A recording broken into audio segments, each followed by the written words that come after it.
Hi friends, how are you. कैसे हैं आप लोग। उम्मीद करते हैं कि आप सब अच्छे होंगे। और बिहार में जिस तरह से इलेक्शन हुआ, जिस प्रकार से चुनाव लड़ा गया, सभी पार्टियों ने अपने अपने तरीके से चुनाव लड़ा।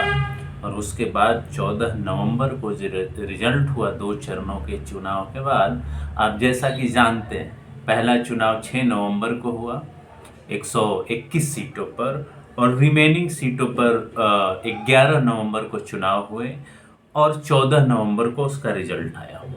और रिजल्ट सभी के लिए सरप्राइजिंग था। बहुत सारे जो उम्मीद पाले थे, जिस तरह से वो सोचते थे, समझते थे, चुनाव को देखते थे, उनके उनके उम्मीदों के विपरीत चुनाव का रिजल्ट आया है। बहुत लोग शौक में हैं, बहुत लोग इसको सेलिब्रेट कर रहे हैं। निश्चित तौर पर डेमोक्रेसी और लोकतंत्र का ये चुनावी जो पर्व होता है वो बहुत ही अहम होता है। लोकतंत्र के बहुत सारे दृष्टिकोणों से जनता वो करती है।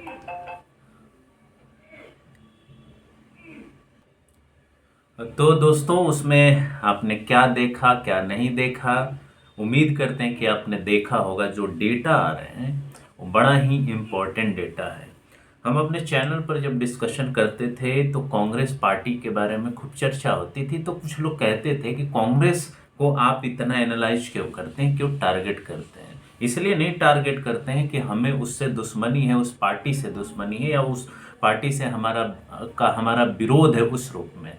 लेकिन जब आप यहाँ का राजनीतिक और आप कहें कि आर्थिक इतिहास या सामाजिक इतिहास उठा करके देखते हैं, तो उसमें कांग्रेस पार्टी खास करके आज़ादी से पहले भी और आज़ादी के बाद भी एक बहुत बड़ा रोल है। निश्चित तौर पर कुछ सकारात्मक भी हैं, लेकिन कुछ चीज़ें ऐसी हैं जो इग्नोर नहीं की जा सकती। हमने बहुत बार सामाजिक न्याय प्रतिनिधित्व के सवाल पर उस पर सवाल उठाया है। हमने ये बात बार बार कहा है कि जो संगठन में सामाजिक न्याय हो वो बिल्कुल नहीं दिखता है।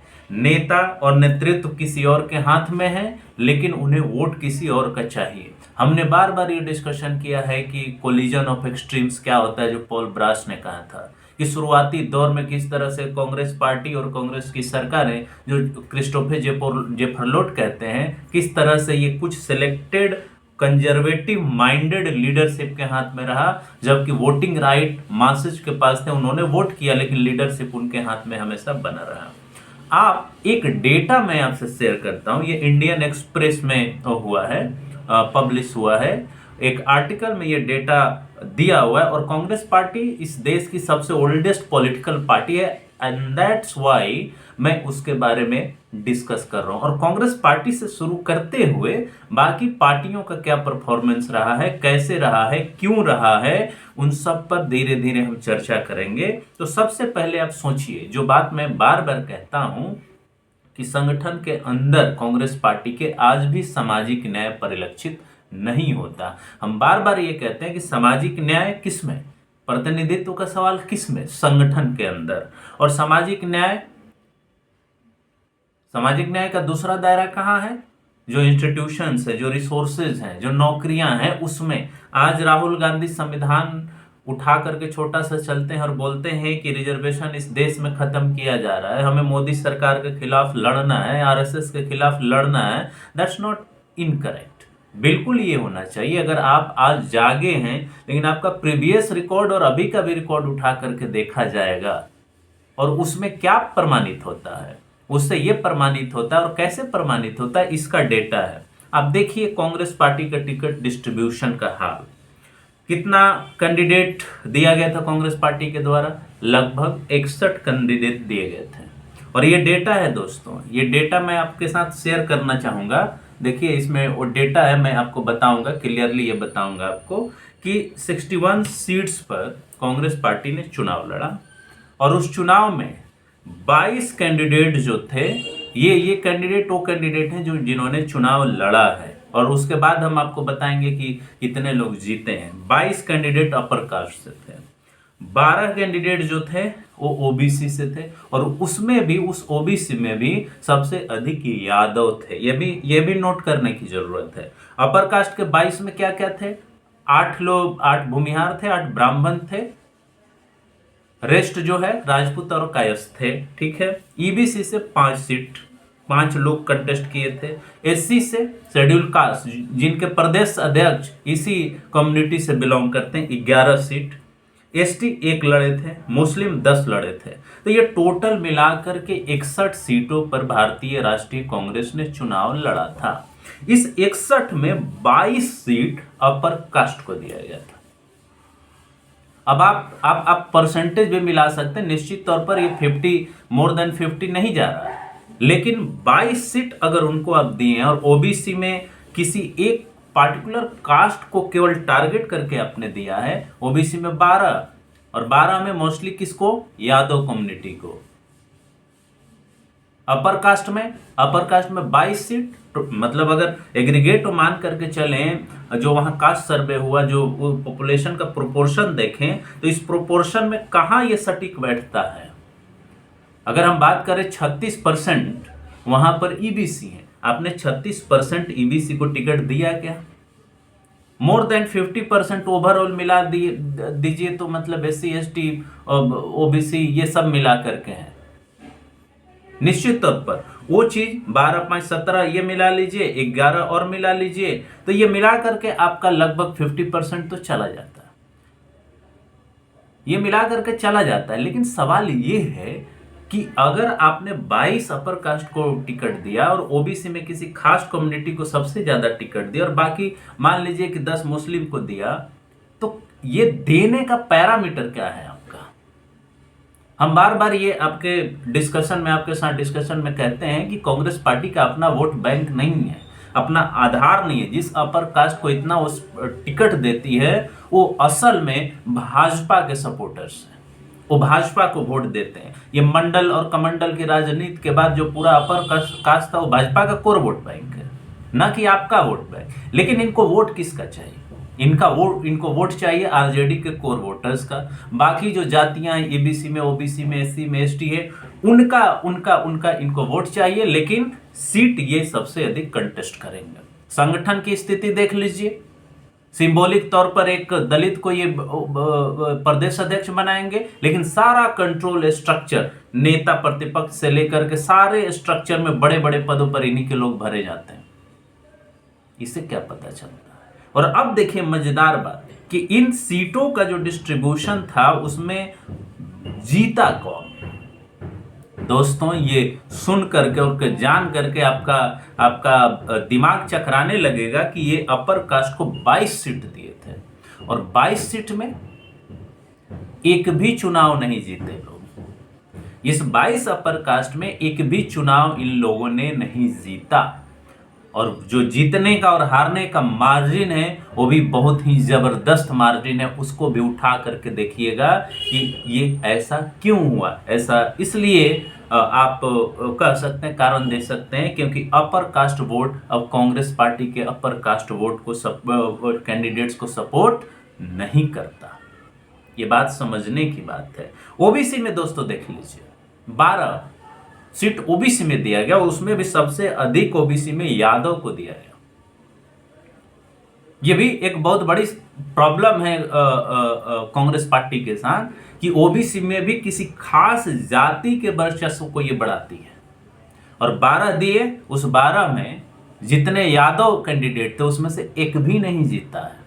ये भी आपको समझना होगा कि आप कितने डाइवर्सिफाई कर रहे हैं आप सोशल इंजीनियरिंग को। इसमें एक कुशवाहा जीता है और एक ओबीसी से बनिया कास्ट से बंदा जीता है। उन लोगों ने लाज रखा है 2 सीट। ओबीसी में 2 सीट जीता है और वो भी दोनों गैर यादव कम्युनिटी से आते हैं। अगला कैटेगरी ले लीजिए ईबीसी। ईबीसी को इन्होंने 5 सीट दिया था, उसमें से एक बंदे ने चुनाव जीता है। एससी में अब देखिए ये भी बहुत बड़ी विडंबना है कि जिस कम्युनिटी का वहां का प्रदेश अध्यक्ष है उसके कम्युनिटी से एक बंदे ने भी चुनाव नहीं जीता, चाहे वो रिजर्व सीट हो या अनरिजर्व सीट हो। और हमें उम्मीद यही है कि मोस्टली ये रिजर्व सीटों पर एससी कैंडिडेट लड़े होंगे और 11 में से एक भी सीट एससी कम्युनिटी ने नहीं निकाला है। उल्टे जो इनके प्रदेश अध्यक्ष थे वो भी हार चुके हैं। नेक्स्ट देखिए एसटी ने 1 सीट निकाला है, और मुस्लिम कम्युनिटी ने, जिनको 10 सीट दिया गया था, उन्होंने 2 सीट निकाला है, और ये ओवरऑल 6 सीट जीत पाए हैं। अब ये बताइए कि क्या यही है राहुल गांधी का सामाजिक न्याय? क्या यही है सामाजिक न्याय का कंसेप्ट, जिसमें आप टिकट बंटवारे से लेकर के, मतलब हमारा सवाल मेनली जो है संगठन के अंदर के प्रतिनिधित्व से है। निश्चित तौर पर चुनाव जिस तरह से हुआ है, जिस वे में चुनाव लड़ा गया है, आप 50 तरह का कंस्पिरेसी थ्योरी ला करके लागू कर सकते हैं और कह सकते हैं कि हमने हारा नहीं, हमें हरवाया गया है, वोट चोरी हुई है। That there are different kind of things which can be framed in this context. मामला वो नहीं है, मामला दूसरा है कि आपके संगठन में किनका वर्चस्व है और किनको आप टिकट देते हैं सबसे अधिक, और किनके वोट के बेसिस पर आप चुनाव जीतना चाहते हैं। आप किनके बेस पर चुनाव जीतना चाहते हैं, किनके वोट के आधार पर आप चुनाव जीतना चाहते हैं। और ये आप चाहते हैं कि हम दूसरे के वोट पर चुनाव जीते, राजा हम बने और दूसरा वोट दे। तो ये तो नारा बाबू जगदेव प्रसाद ने और लोहिया जी ने उसी समय दिया था, वोट हमारा राज तुम्हारा, नहीं चलेगा नहीं चलेगा। कब सीखिएगा सर, कब समझिएगा कि वोट दूसरे का, राजद का कोर वोट बैंक हो, महागठबंधन का कोर वोट बैंक आपको मिले, वोट मिले और आप चुनाव जीतेंगे। ये लोग समझने लगे हैं। अगर ये अभी भी समझदारी नहीं आई, और ओबीसी में भी आप डाइवर्सिफाई नहीं कर रहे हैं, आप डाइवर्सिफाई नहीं कर रहे हैं।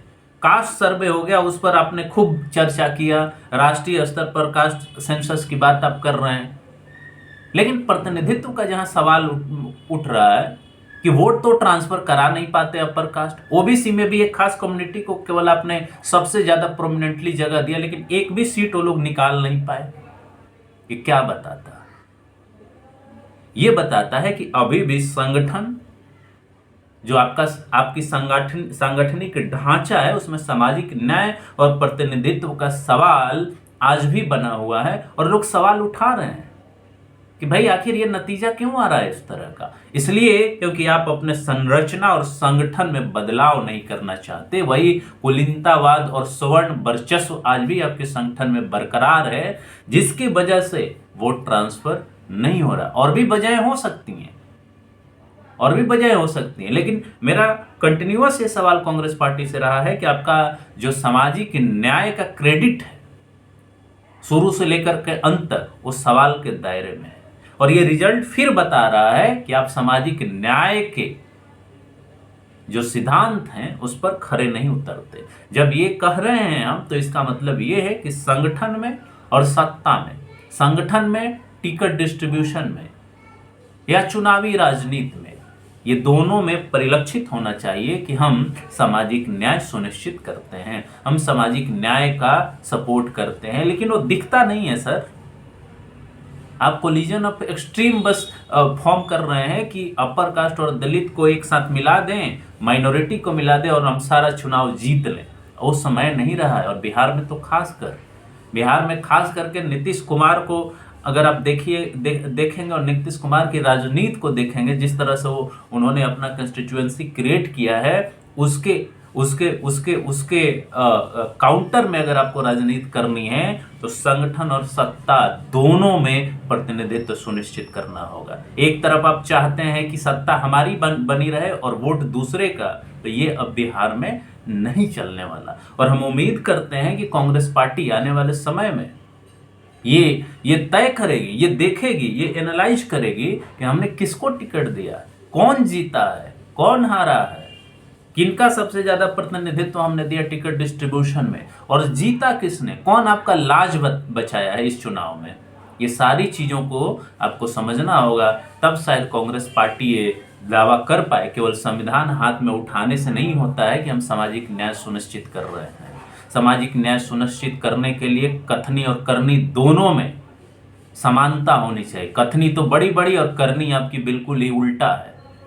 तो दोस्तों, हमने डेटा के आधार पर आपको बताया है कि कांग्रेस पार्टी ने टिकट डिस्ट्रीब्यूशन कैसे कैसे किया था। 61 टिकट में 22 फिर से बता दो अपर कास्ट को दिया गया था, जीते कितने 0, ओबीसी को 12, उसमें भी यादव को सबसे अधिक दिया गया था, जीते कितने 2, और ये जीतने वाले यादव नहीं है, नॉन यादव ओबीसी है, ये भी ध्यान रखिए। ईबीसी को 5 सीट दिया गया था जिसमें से 1 सीट जीता है उसने। एससी को 11 सीट दिया गया था लेकिन एक भी सीट उसने नहीं जीता है। एसटी को 1 दिया गया था और 1 उसने जीता है। मुस्लिम को 10 दिया गया था और 2 जीता है। टोटल 61 में 6 इन्होंने जीता है। तो इसका मतलब क्या हुआ?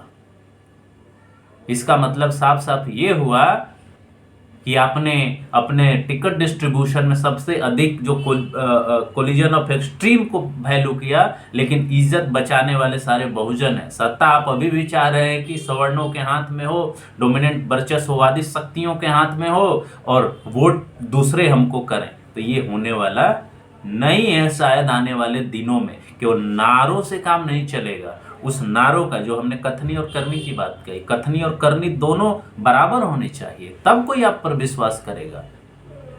और अगर आप ऐसा नहीं कर पा रहे तो ये बड़ा मुश्किल है कहना कि आने वाले समय में आपकी दशा क्या होगी, कि वो दुर्दशा में बदलेगी। तो इसी के साथ दोस्तों हमने छोटा प्रयास किया है वीडियो बनाने का, एनालाइज करने का। तो इसी के साथ हमें इजाज़त दीजिए इस बातचीत को यहीं ख़त्म करने का। नमस्कार, धन्यवाद। और उम्मीद करते हैं कि आप वीडियो को देखेंगे, लाइक करेंगे और अच्छा लगे, अगर एडुकेटिव वैल्यू इसमें आपको लगे तो हमारे चैनल को सब्सक्राइब करेंगे। नमस्कार, धन्यवाद, जय हिंद, जय भारत।